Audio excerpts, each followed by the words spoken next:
They say a man's worth is measured by the sweat on his brow, but for me, it was measured by the cold silence that followed a single text. 1 second, I was a respected chef at the city's top restaurant. The next, I was unemployed, a ghost of my former self. Ever felt like your entire life's work could be wiped out in a single, gut-wrenching second? If you have, you know that the real story isn't about the job or the money. It's about the soul-crushing humiliation that comes next. I don't know who you are or what you're going through, but if you've ever felt like you gave everything for a family that didn't see you, then hit that subscribe button right now. Don't wait. Do it.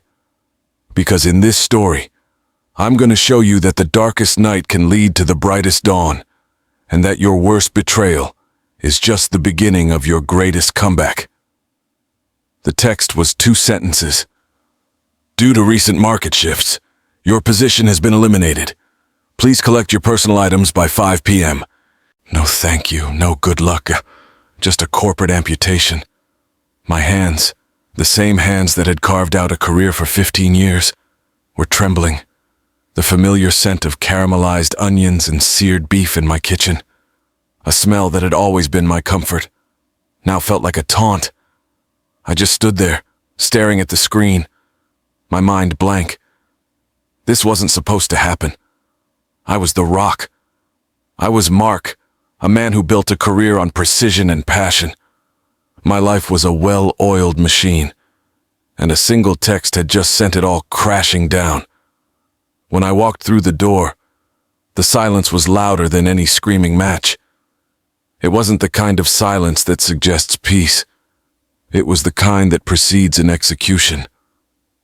Sophia was in the living room, her back to me, scrolling through her phone. I could see the glow of the screen on her face, but not a flicker of warmth. I tried to speak, to tell her, to ask for a hug, but the words got stuck in my throat. She didn't have to look at me to know. She already felt it.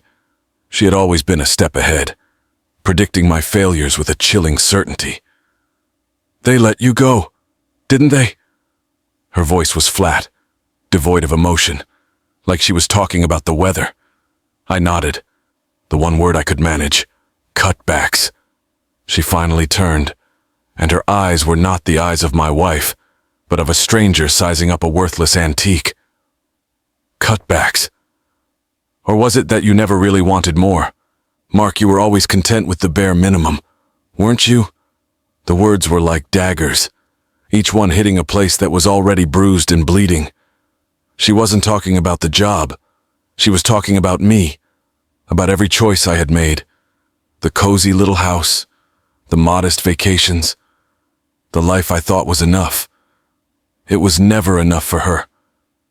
She walked over to the kitchen island, a place that was my sanctuary, and placed a crisp manila envelope on it.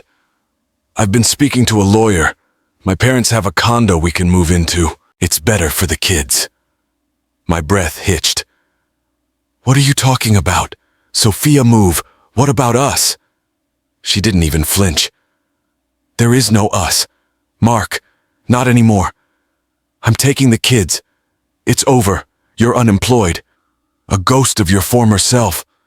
And I'm done living in a past that was never going to be enough.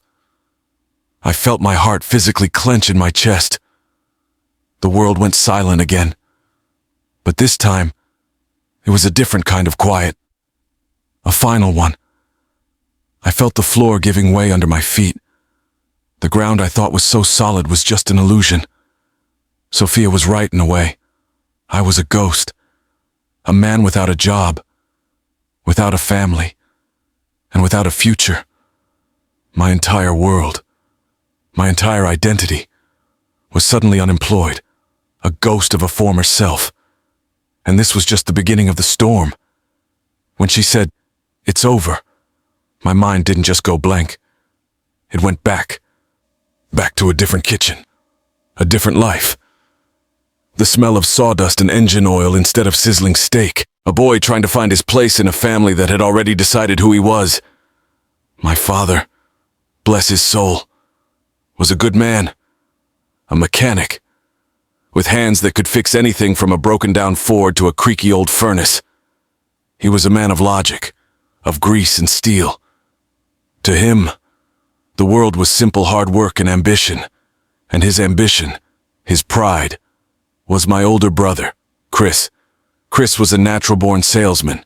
He talked fast, dressed sharp, and always had a new business idea brewing. My dad saw his own legacy in Chris. He'd brag to his friends, "That boy's going to make something of himself. A real go-getter." And Chris ate it up. He was the golden child, the one destined for a corner office and a fat paycheck. Me, I was the one with the flour on my hands. From the moment I was old enough to stand on a stool, I was drawn to my mother's kitchen. While Chris was learning about supply and demand from my dad, I was learning how to knead dough and julienne carrots. The kitchen was my escape, my sanctuary. The heat from the oven, the rhythmic chop of a knife, it was a different kind of logic, one that spoke to my soul. But my father, he never got it. I'll never forget the day I showed him a perfect lemon meringue pie I'd spent hours on. I was maybe 10. He looked at it, patted my head, and said, "That's nice, son. But men build things. They don't bake them." It was a throwaway line to him, but it landed like a wrecking ball. From that day on, it was clear. Chris was the builder. I was just the baker. That feeling of being the lesser son, it became a part of me. It followed me through my teenage years. While Chris was getting a business degree, I was working part-time jobs to save up for culinary school. I never asked my parents for a dime. I wanted to prove to my dad that I wasn't just baking things. I was building a career. I wanted his approval more than anything in the world. But he never came around. He'd just say, "You need to fight for a real future. Mark, what are you going to do? Cook for a living, that's not a legacy." My mother was different.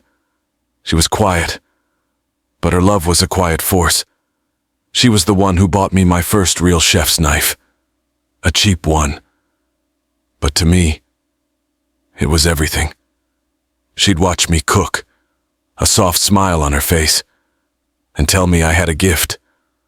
She was the only person who saw my passion not as a hobby, but as a part of who I was. But she passed away when I was in my early 20s, and with her went the only person who truly believed in me. I was alone again, in a world that only valued what my brother had to offer. I know what you're thinking. Why didn't you just leave? Why did you keep trying to win their approval? The truth is, that's all I've ever known. The drive to prove myself, to show them I was worthy of their respect. It's what pushed me. It's why I worked so hard to become a respected chef. I told myself that once I made it, once my name was on a menu, my father would finally see that I was building something, too. Something real. But even after I got my first big break, even after I landed the head chef position at the Metropolitan, my father still didn't see it. He'd just say, "That's nice. Mark, but when are you going to open a real business like Chris A. Legacy that will last?" You ever feel like you're fighting a ghost, like you're chasing after something that isn't even there? That was my life. Always in Chris's shadow. Always trying to prove I was just as good. I didn't know then that this lifelong struggle for recognition, this endless need for approval, was about to be weaponized against me in a way I never saw coming. It was the foundation of my life, but it was also the root of my downfall. My entire life was a series of sacrifices made to prove I was worthy. I thought that if I just worked hard enough, if I just gave enough, the world would see my value. I carried that burden into my marriage, into my family. When I met Sophia, she was different from anyone I'd ever known. She came from money, from a family that valued status and ambition above all else. They were the kind of people who saw my culinary dreams as quaint, a fun little hobby, but never a career. Sophia saw my passion, but she also saw a way to mold me. She liked that I was quiet, that I wasn't like her brother, who was a loud, boisterous guy constantly trying to one-up everyone. She told me I made her feel grounded, like the world wasn't constantly spinning. I held on to that feeling, to that idea that I was her anchor, because it made the sacrifices feel worth it. For years, I worked myself to the bone. I'd be the first one in the kitchen and the last one to leave. I'd spend holidays creating elaborate tasting menus for the restaurant's top clients, while Sophia and the kids were off on vacation with her family. I told myself it was for them, to give them the life Sophia wanted, the life her family expected. It wasn't just about paying the bills, it was about proving to them, to her, and to myself that I could provide at their level. But as my professional life took off, my home life started to unravel. Sophia grew impatient. She'd see me come home, exhausted, my hands raw from the heat and the constant work, and she'd just sigh. "Is this all you want? Mark, to just cook and come home, to stay at the same level while everyone else is climbing?" Her words stung because they were a direct echo of my father's. It was the same old story, a new person delivering the same old message. I wasn't enough. My hard work wasn't enough. My passion wasn't enough. I tried to talk to her about it once. I told her I was happy, that I was fulfilled by my work. She just laughed. A short, humorless sound. Happy doesn't pay for private school. Mark, happy doesn't buy the kind of home we should have. My brother, Ethan, just opened his second store, and you're still making the same salary you were 5 years ago. She was a master at turning my passion into a source of shame. She never said it outright, but her every look, every sigh, every pointed remark about her brother's success was a reminder that I was falling short. I started taking on side projects, catering events, consulting for other restaurants. I poured myself into work to avoid the arguments, to avoid her disappointment. And then her brother, Ethan, hit a rough patch. His business was failing, and their family was in a panic. Sophia, without even asking, told me to step in and help. She said it was a family obligation. I knew it was a test to see if I was capable of more than just cooking, to see if I could be the ambitious go-getter my father had always wanted me to be. For 6 months, I juggled my head chef duties with the monumental task of saving Ethan's business. I poured my energy, my expertise, and all my free time into it. I missed my son's soccer games, my daughter's dance recitals. I told myself it was for them, to save their uncle's business, to make Sophia proud. I didn't realize that every sacrifice I made, every missed moment, was just digging me deeper into a hole I couldn't climb out of. I was so busy trying to prove my worth to everyone else that I forgot to ask myself what I was worth to my own family. I thought my actions would speak for themselves. I thought that if I just kept giving, they would eventually see and appreciate it. I thought that my quiet, reliable presence would be enough to hold everything together. But I was wrong. I didn't know it then. But all of this, the years of sacrifice, the endless silent battles, the work I poured into saving her brother's business was all leading to a single day.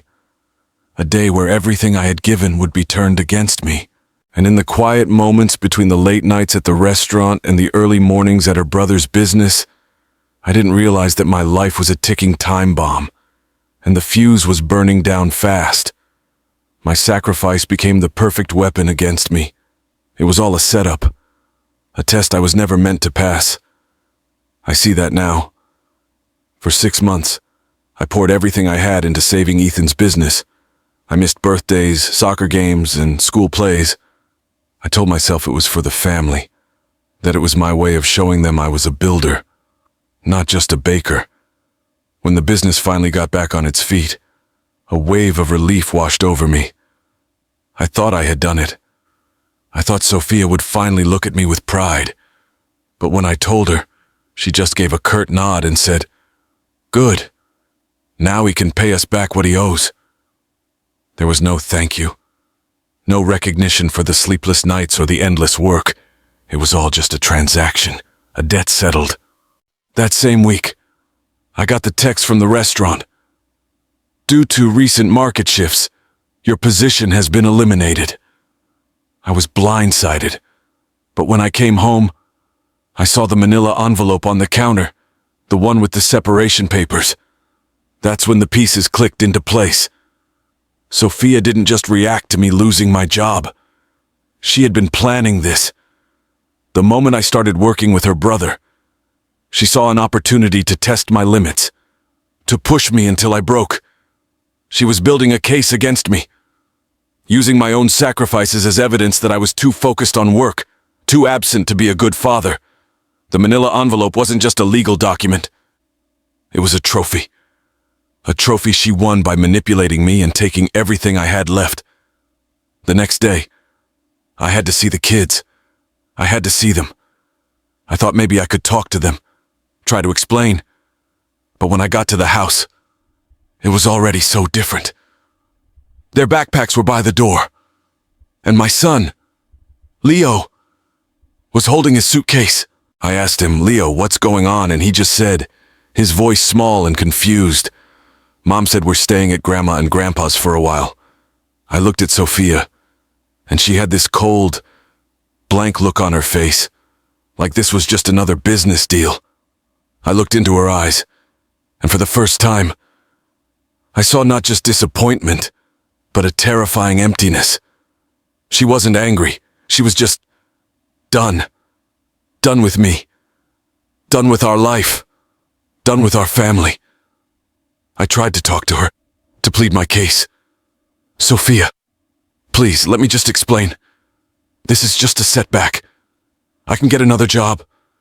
I can fix this, you know I can." She just shook her head, a cold, hard finality in her eyes. "You don't get it.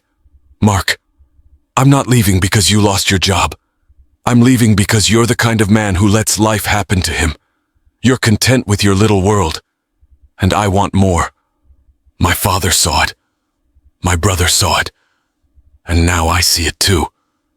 You just don't have what it takes to climb higher, and I'm not going to let you drag me and the kids down with you." The words hit me harder than any physical blow.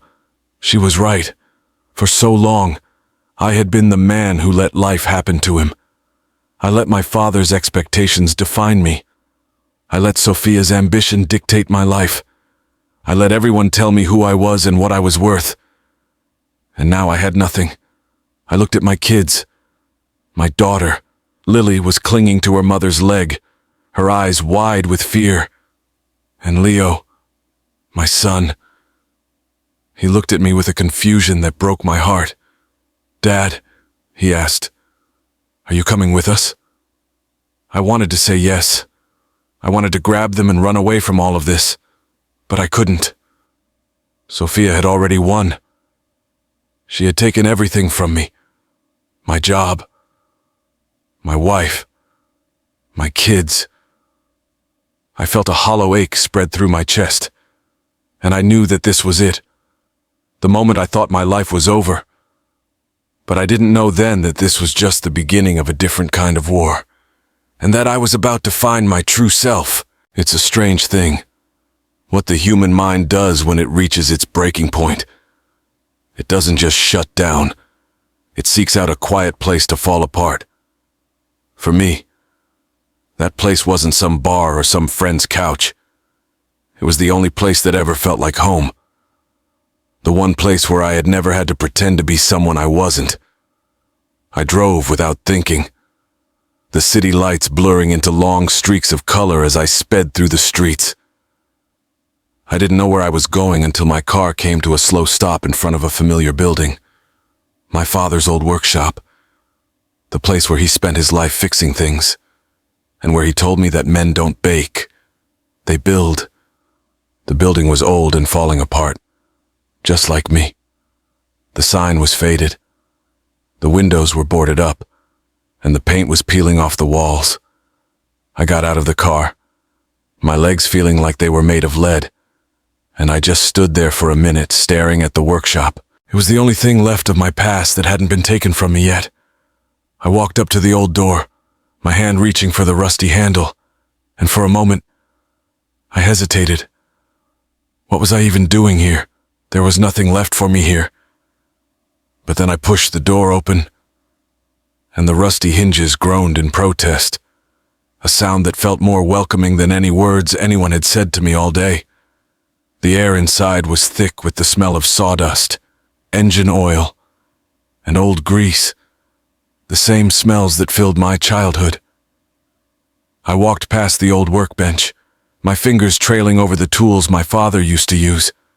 I saw the rusted wrenches, the hammers, the old saws, and the small, worn-out toolbox he used to carry with him everywhere he went. I ran my hand over the dusty surface of the workbench, and I could almost feel his presence there, his ghost. I felt a wave of emotions wash over me, a wave of regret, of sadness, of anger. "You've always been a fool, Mark," I heard his voice say in my head. "You should have listened to me. You should have built a real business, a real legacy. Not this hobby." His words hit me like a physical blow, and I stumbled backward, my heart pounding in my chest. He was right. He was right all along. I was a fool.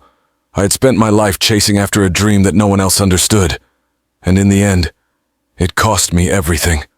I sank to the floor, my back against the cold, metal wall, and I just sat there, my mind a storm of regret and pain. I thought about my kids, my sweet Lily, and my strong little Leo.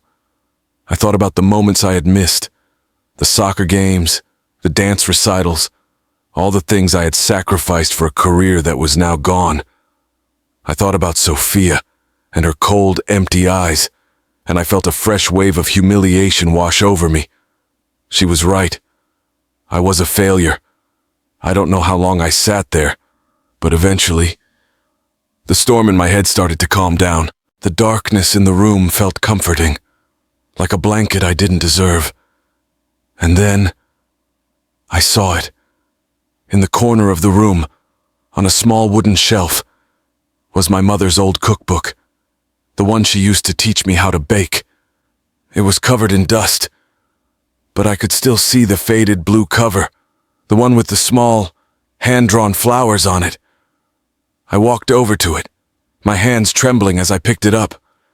I ran my fingers over the cover, and I could almost feel her presence there, her gentle touch.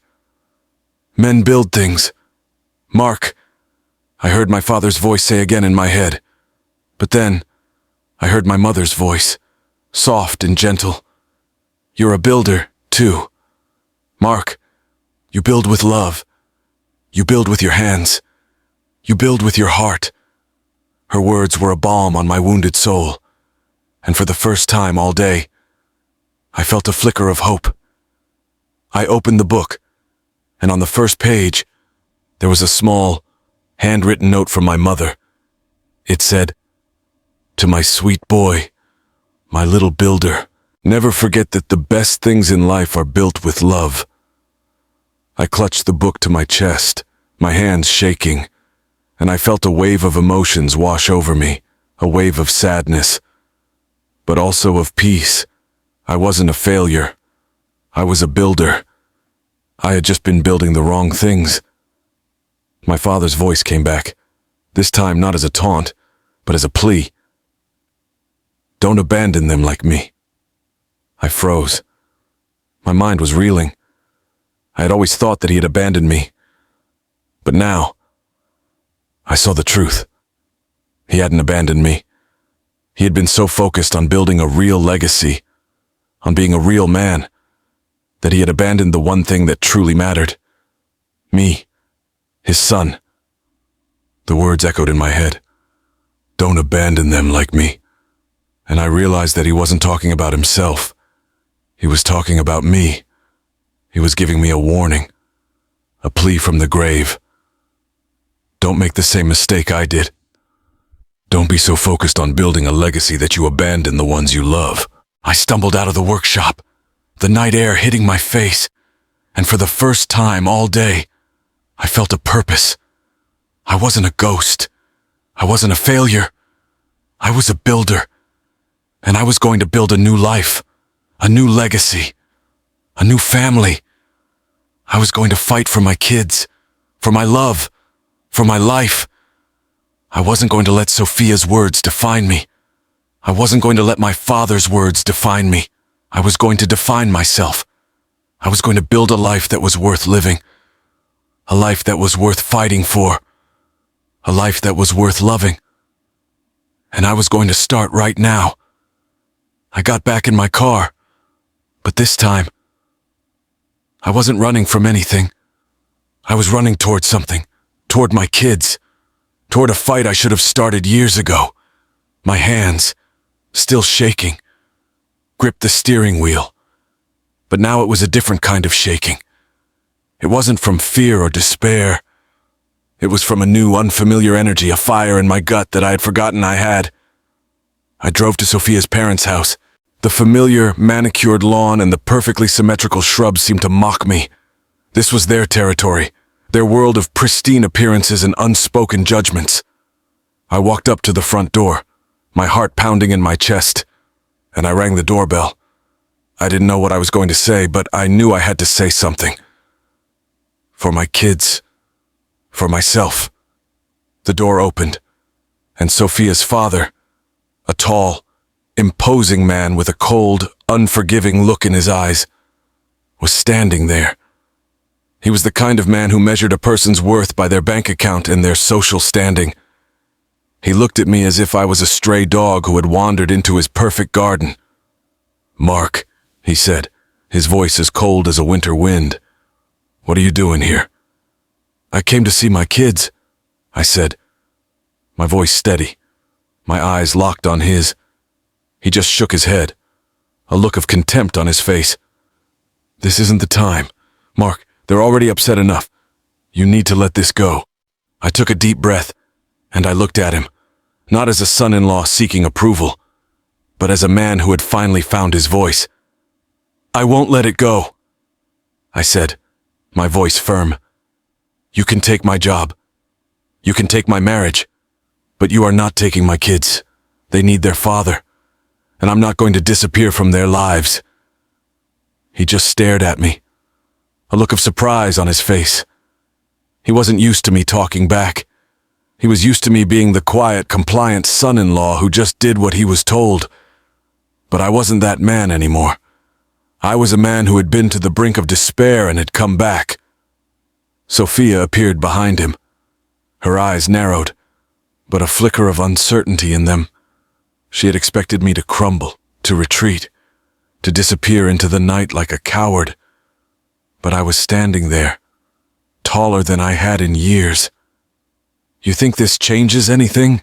she asked, her voice quieter now. "It changes everything," I said, my voice full of a new, unfamiliar conviction, "because I finally understand who I am. I may not have the best job. I may not have been the husband you wanted, but I am their father, and I will fight to be in their lives. You can't take that away." My words hung in the air, a declaration of war, and for a long moment, no one spoke. And then, from behind Sophia, a small voice broke the tension. "Dad!" My son, Leo, appeared around the corner, his eyes wide and searching. He was my boy, my beautiful boy. And in that moment, the weight I had been carrying cracked open. "Leo," I said, my throat thick with emotion. He ran to me before Sophia could stop him, wrapping his arms around my waist. His hug was desperate, like he had been holding in fear all night, and he was finally letting it out. "I knew you'd come," he whispered. "My daughter." Lily followed close behind, her little arms wrapping around my leg. "Daddy, are you staying with us?" she asked, her voice small and hopeful. I knelt, pulling them both close, my arms trembling as I held them. "I'm here," I said, pressing my cheek against their hair. "I'm not going anywhere. I promise." Sophia stood in the doorway, her arms still crossed, but her eyes softened slightly. I could see the conflict on her face. She had expected me to stay broken, to disappear into the night like a man too weak to stand. Instead, she saw me standing taller than I had in years. You think this changes anything? She asked, her voice quieter now. It changes everything, I said, because I finally understand who I am. I may not have the best job. I may not have been the husband you wanted, but I am their father, and I will fight to be in their lives. You can't take that away. Leo pulled back, looking up at me with determination in his eyes. We need you, Dad. Hearing those words broke me open in a different way. The doubt, the shame, the voice in my head telling me I was worthless. All of it began to fade under the strength of my son's voice. Sophia's sister appeared behind her, frowning. Maybe you should let him talk to the kids, she said softly. They deserve that much. Sophia glanced back, then returned her gaze to me. For a long moment, neither of us spoke. Fine, she finally said, stepping aside. You can see them, but this doesn't mean I've changed my mind. I stood, keeping my hands on my children's shoulders. You don't have to change your mind tonight, but know this. I will not stop being their father. I won't back down again. We moved into the living room. Leo sat pressed against me, Lily on my lap, their small bodies clinging to mine as if I might vanish. I told them the truth in simple words they could understand. That sometimes parents fight, that sometimes people lose jobs and make mistakes, but that none of it would ever change how much I loved them. I could see in Sophia's expression that she wasn't ready to forgive or reconcile. But I also saw a flicker of something I hadn't seen in years: respect. She had seen me at my lowest, and she had expected me to stay there. But I had stood up. I had fought, and I had won the first battle. The night stretched on with quiet conversation, the children's voices filling the space I thought I had lost forever. When I finally stood to leave, Leo clung to my arm. You'll come back tomorrow, right? I bent down and met his eyes. Tomorrow and the next day and every day I can. I'll never stop showing up for you. Lily hugged me tightly. Promise. I kissed the top of her head. I promise. As I stepped out into the cool night, I felt lighter than I had in years. The problems weren't gone. My marriage was still fractured. My job was still gone. And my future was uncertain. But for the first time, I wasn't paralyzed by those losses. I had something stronger pulling me forward. The love of my children and the choice to fight for them. I walked back to my car, replaying Leo's words in my head. We need you, Dad. Those 4 words carried more power than all of Sophia's bitterness, more weight than any pink slip from the restaurant. And behind those words was my father's voice, steady and unshakable. Don't abandon them like me. I tightened my grip on the steering wheel as I started the engine. For the first time in a long time, I knew exactly who I was and exactly where I was going. The morning after I stood my ground, I woke up with a different kind of weight on my chest. It wasn't the crushing despair I'd carried for years. It was the heavy, but somehow freeing, responsibility of a promise I had made to Leo and Lily, a promise that I would never walk away from them, no matter how broken I felt. The days that followed were not a Hollywood montage. There were no quick fixes. My life was still a mess. Sophia stayed distant, guarded, and often cold. She repeated, over and over, that our marriage was not the same, that she was tired of a man who never reached higher than the bare minimum. But even in her bitterness, she couldn't ignore the change in me. I didn't argue with anger anymore. I didn't retreat into silence. I held my ground with a calm conviction. And every time I looked at my children, I remembered why. I picked up part-time work wherever I could find it. I went back to my roots, to the kind of work my father had done, but with a new perspective. I fixed small engines for neighbors. I helped a local bakery with their oven, and I even took on a few catering gigs for small parties. It wasn't glamorous, and it didn't pay much, but it kept me moving. It kept me proving to myself that I was still capable of building. Slowly, doors started to open. My brother, Chris, who had always been a ghost in my life, reached out to me. He said he heard what happened with Sophia, and he just wanted to see if I was okay. I told him I was, and he just looked at me, a look of surprise and something else in his eyes. "I don't know what happened to you, Mark," he said, "but you finally look alive. My father's old workshop, the place where I had my moment of truth, became my sanctuary again. It wasn't a reminder of my failure anymore. It was a place of healing. I spent my days there, cleaning up the dust and rust, making the space my own. I started to build again, not for a restaurant or for a paycheck, but for the sheer joy of it. I built a small wooden table for my kid's bedroom. I built a spice rack for my own kitchen. I was building things with my hands, my heart, and my love. And most importantly, my children never doubted me again. Leo began asking me to help him with his science projects, pulling me in with an excitement I hadn't seen in months. Lily drew pictures of the two of us, holding hands, and she taped them proudly to the fridge whenever I visited. They were watching me closely, learning not from my words, but from my choices. And every day I showed up, I proved to them that their father was still standing. Weeks later, I went back to my father's old workshop. I sat on the floor, my back against the cold metal wall, and I just looked around the room. The air was no longer thick with regret, but with the quiet hum of a new purpose. My father's old tools, the ones he had used to fix things, were now my tools. They were no longer a reminder of his disappointment, but a symbol of my own strength. I looked at the old, dusty cookbook, the one my mother had given me, and I smiled. My father was right. Men build things, but he was wrong about what a man builds.